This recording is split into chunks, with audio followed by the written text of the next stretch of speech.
আমি দুবাই থেকে ওর লেগে ডায়মন্ডের নাকে ফুল পাঠাইছি, মোবাইল পাঠাইছি। মানে এইগুলো ওর কিছুই পছন্দ হয় না। বলে আমার লাগবে iPhone। আমি দুবাই প্রবাসী। আমার দেশের ভাষা হচ্ছে বরিশাল। বরিশাল ওইখানে আমাদের বাবার বাসা। তো বাবা প্রবাসী ছিল। আমি ছোট থেকে বড় হইছি ফরিদপুরে, দাদু বাড়িতে। দাদা বাড়িতে আমি আগে পরে কখনো যাই নাই। তো গেছি ছোটকালে গেছি। তারপরে আর কখনো যাওয়া হয় নাই। তো ২০২১ সালে করোনার টাইমে আমি বরিশাল গেছিলাম ঘুরতে। তো যাওয়ার পর পাশে একটা মেয়ে দেখছি অনেক সুন্দর। আমি চিনি না মেয়েটাকে। হঠাৎ করে দেখছি মেয়েটার বাসাটা ওইখানে। পরে আমার একটা ভাগিনা আছে পরিচিত। ওরে বললাম এরকম কাহিনীটা। এরকম সুন্দর একটা মেয়ে দেখছি এরকম কে? পরে ও চিনছে, আমি তো আর চিনতে পারি নাই। চিনার পর আমি বিকেলে ওই মেয়েদের বাসার সামনে গেছি। যাওয়ার পর মেয়ে আমাকে দেখছে, আমিও দেখছি। পরে আমি ২-৩ দিন এরকম ওইখানে গেছি। পরে আমি ওই ভাগিনার মাধ্যমে নাম্বারটা নিছি। নাম্বার নেয়ার পর কল দিচ্ছে এরকম কথা বলতে আমি ওইখানে ৫-৬ মাস ১ বছর হয়ে গেছে। আমি আর আমার নানু বাড়িতে আমি যাই না। আমি ওইখানেই থাকি। থাকার পর তো মেয়ের সাথে আমি কথা বলি।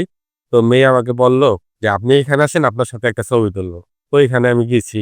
যাওয়ার পর ছবি তুলছি। তো যেইখানে ছবি তুলছি ওই জায়গাটা ছিল ওর বড় কাকার। তো বিকেল টাইমে ওই মেয়ের কাকি আইসা দেখছে। ওইখানে মনে করেন যে ২০ থেকে ২৫ জন মহিলা হয়ে গেছে। যে ওই ছেলের সাথে ছবি তুলছে। মেয়ের কাকারা সবাই আইছে। আমার মোবাইলটা লয়ে গেছে। লয়ে যাওয়ার পর পরে ওইখানে অনেক মানুষ হয়ে গেছে। মেয়ে চাচারা বলতেছে, "তুই ওর সাথে ছবি তুলছস, তুই ওরে কেমনে চেনস?" এরকম কথা বলার পর আমি বলছি, "আপনাদের মেয়ে আমাকে আসতে বলছে।" পরে মেয়ে না স্বীকার গেছে, "না আমি ওরে আসতে বলি নাই।" পরে আমার মোবাইল নিয়ে গেছে। মোবাইল আর দেয় না। পরে আমি যে আমার চাচাতো ভাইয়ের কাছে বলছি যে, "ভাই আমার তো মোবাইল নিয়ে গেছে," এরকম কাহিনী। তো এরকম ঝামেলা মিটলো। আমার মোবাইল দিয়ে দিল। দিয়ে দেওয়ার পর আমি আমার নানু বাড়িতে চলে আসি। আর ১ বছরের ভিতর আমার দাদু বাড়িতে আর আমি কখনো যাই নাই। ১ বছর পর আমি মেয়ের সাথে যোগাযোগ করলাম যে, "তুমি কি আমাকে এখনো ভালোবাসো? তুমি কি আমাকে বিয়ে করতে পারবা? তোমার হাতে ১ দিন সময় দিলাম। বাবা বাংলাদেশে আসতেছে। তো তুমি যদি আসো এই সুযোগে আমার ফ্যামিলিকে আমি রাজি করাবো।" ও বলে, "হ্যাঁ, আমি এখনো ভালোবাসি।" ও রাজি হয়ে গেছে। ও বলতেছে, "ঠিক আছে তুমি ওইখানে আসো, আমাদের বাজারে আসো, বরিশালে আসো, তুমি আমাকে নিয়ে যাও।" তো যেরকমভাবে বলছে আমি ওইখানে গেছি। তো ওকে আমি বরিশাল থেকে ডাইরেক্ট ফরিদপুর নিয়ে আসলাম ওই রাইতেই। ওর মা আমাকে ফোন দিতেছে, "ও এত টাকা নিয়ে গেছে, এত টাকা নিয়ে গেছে। তুই দিবি, তোর নামে কেস দেব, মামলা দেব।" আমি বলি, "ঠিক আছে দিয়েন।" পরে এর ভিতর আমার মা বলতেছে যে, "বাবা মেয়েকে ওর বাবার কাছে দিয়ে দে। আমরা ফ্যামিলিগতভাবে তোর ওই মেয়ের সাথে আনবো।" তো মেয়ে তো আর যাবে না আমাকে ছাড়া। মেয়ে অনেক কান্না করছে। পরে আমার মা, বাবা দুজন মিলে মেয়েকে মেয়েদের বাসায় দিয়ে আসছে। এখন দিয়ে আসার পর মেয়ের মা রাজি না আমার সাথে দিবে। ওদের ফ্যামিলি কেউ রাজি ছিল না আমার সাথে দিবে। তো মেয়ে একটা কথাই বলছে যে, "যদি ওর সাথে আমার বিয়ে না হয়, তাহলে যেকোনো একটা কিছু হয়ে যাবে।" পরে আমার সাথে ১ মাস পর আমার সাথে বিয়ে দিল। বিয়ে করে আমি ৩ দিন ওদের বাসায় ছিলাম। থাকার পর ও ওদের বাসায় থাকলো, আমি ফরিদপুরে চলে আসলাম। আমি বাড়িতেই থাকি। মাঝে, মাঝে যাই বরিশালে যাই, ওদের বাসায় যাই। তারপর আমি বরিশালের একটা রুম ভাড়া নিলাম। আমার আম্মুর সাথেই। ওকে নিয়ে থাকবো। তারপর আমি, আমার আম্মু, আমার ওয়াইফ ৩ জন একসাথে থাকলাম। তো আমি সুন্দরভাবে সংসার করলাম। তো এরই ভিতর দুবাইয়ের ভিসা খুলছে। আমি দুবাইতে চলে আসবো ইমার্জেন্সি ভাবে। পরে আমি চলে আসলাম। দুবাইতে ৪ বছর চলতেছে। তো ওর কখনো আমার কাছে কোনদিন কোনো কিছু আবদার করে নাই। যতটুকু লাগে একটা মেয়ের। তার থেকেও বেশি দিছে আমার মা। আমার মা আম্মুর সাথে ওর কখনো ঝগড়া বাধে নাই। শুধু আমার সাথে ওর ঝগড়া বাধতো।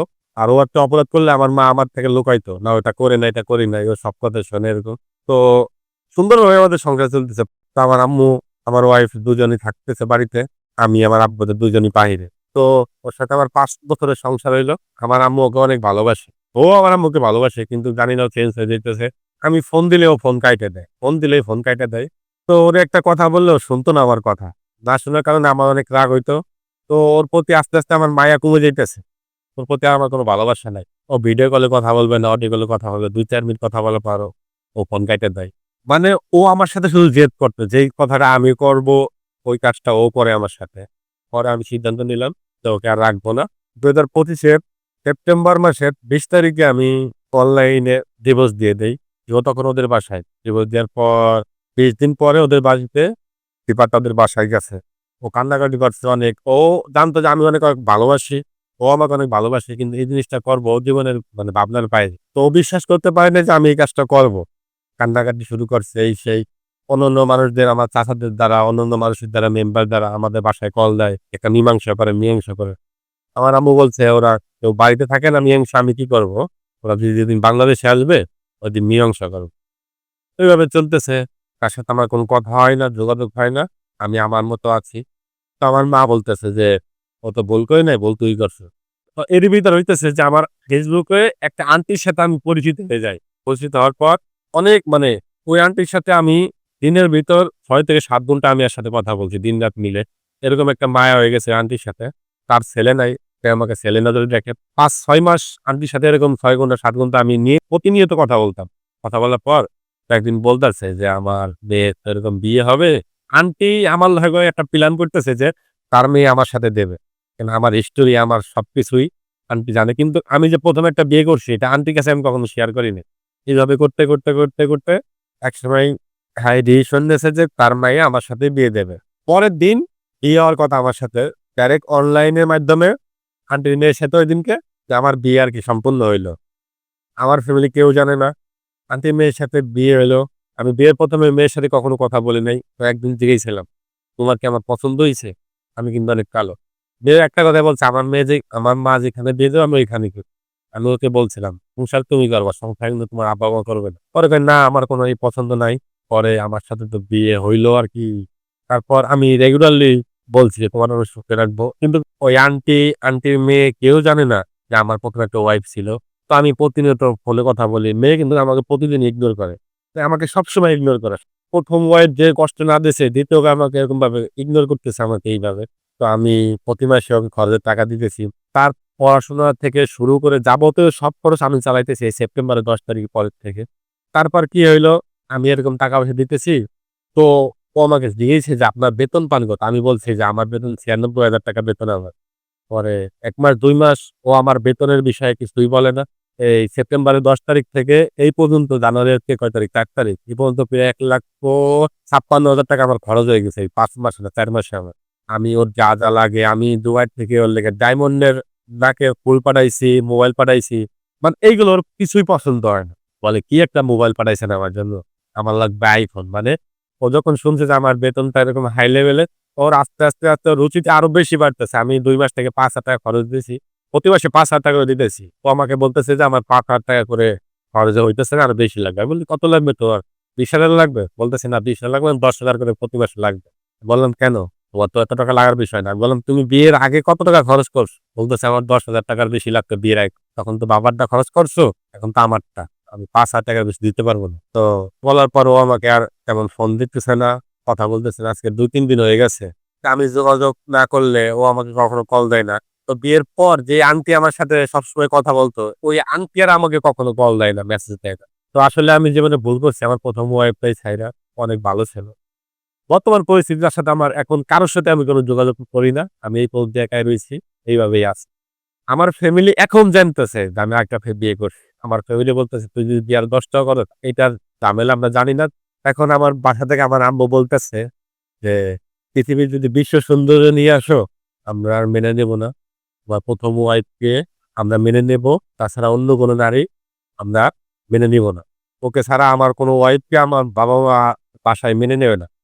আমার আম্মু আমাকে সবসময় ফোন দিলে বোঝায় যে, ওকেই লাগবে। ওকে ছাড়া জীবনে আর কখনো আমার বাসায় অন্য মেয়ের জায়গা হবে না। আমি চাই আমি জীবনে সবচেয়ে ভুল করছি যে আমার ১ম ওয়াইফকে ছেড়ে অনেক ভালো ছিল। ওর মন মানসিকতা অনেক ভালো ছিল। ওর এরকম চাহিদা ছিল না যে আমার এটা লাগবে, ওটা লাগবে। আমি চাই এখন আমার ১ম ওয়াইফ ফিরে আসুক। আমি তোমার কাছে ক্ষমা চাইতেছি। তুমি যদি এই ভিডিওটা দেখো, আমি ২য় যে ভুলটা করছি ওটা আমি ডিভোর্স দিয়ে দেব। তারপরে তোমাকে নিয়ে আমি সুখে সংসার করব। তুমি আমার কাছে ফিরে আসো। তুমি আমার ভুলগুলো সবকিছু মাফ করে দিয়ে আমি ২য় যে ভুলটা করছি ওটা আমি ডিভোর্স দিয়ে দেব। আমি এটা সম্পূর্ণ সমাধান করে তারপর তোমাকে আমার ঘরে আবার ফিরিয়ে আনবো। বউ তুমি আমার কাছে ফিরে আসো। তোমাকে আর জীবনে কখনো কষ্ট দেব না। তোমাকে সবসময় সুখে রাখবো। আগে যেরকম সুখে রাখছি তার থেকেও আমি এখন অনেক সুখে রাখবো। সম্মানিত দর্শক, আপনারা প্রোগ্রামটা শুনলেন এবং আমরা প্রয়োজন মতো যোগাযোগ করেছিলাম তার প্রাক্তন স্ত্রীর সাথে, যাকে উনি ডিভোর্স দিয়েছিলেন এবং উনার সাথে আমাদের কথা হয়েছে। উনি কোনোভাবেই তার সংসারে ফিরতে আগ্রহী না।